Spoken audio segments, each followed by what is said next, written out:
Sioux City's police department will now be able to hire new officers more quickly after a change in Iowa code and a vote by the Sioux City City Council. Right now, the Civil Service Commission needs to certify a list of candidates for the police department to hire from. That, the police department says, can delay the hiring process and only allows the department to hire during specific times. Thus, the department misses out on hiring qualified candidates. With the change in Iowa code, the City Council can remove the certification requirement of the list, allowing the police department to hire on a rolling basis when there's a need.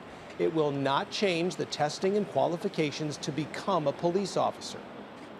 When we had a list, there were certain restrictions on having that list, and we had to wait for the certification process. And sometimes we lost candidates in that process. So this is our way of continuing the same processes. We'll have a similar process to what we've always been doing. We're going to robustly vet our candidates. There's still many layers to it that make sure that we're putting and streeting good officers for the departments.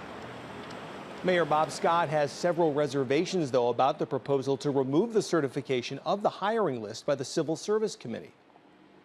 You know, there's a reason that you have civil service, and that's to make sure hiring processes are fair and that everybody has the same opportunity. I hope that they're serious, and I know that they are, that they will work with the Civil Service Commission so that they're still involved in that interview process, because I think that's terribly important. The City Council approved the department's request on a vote of 3-2. The requirement is removed for 1 year before the City Council will need to vote to extend it.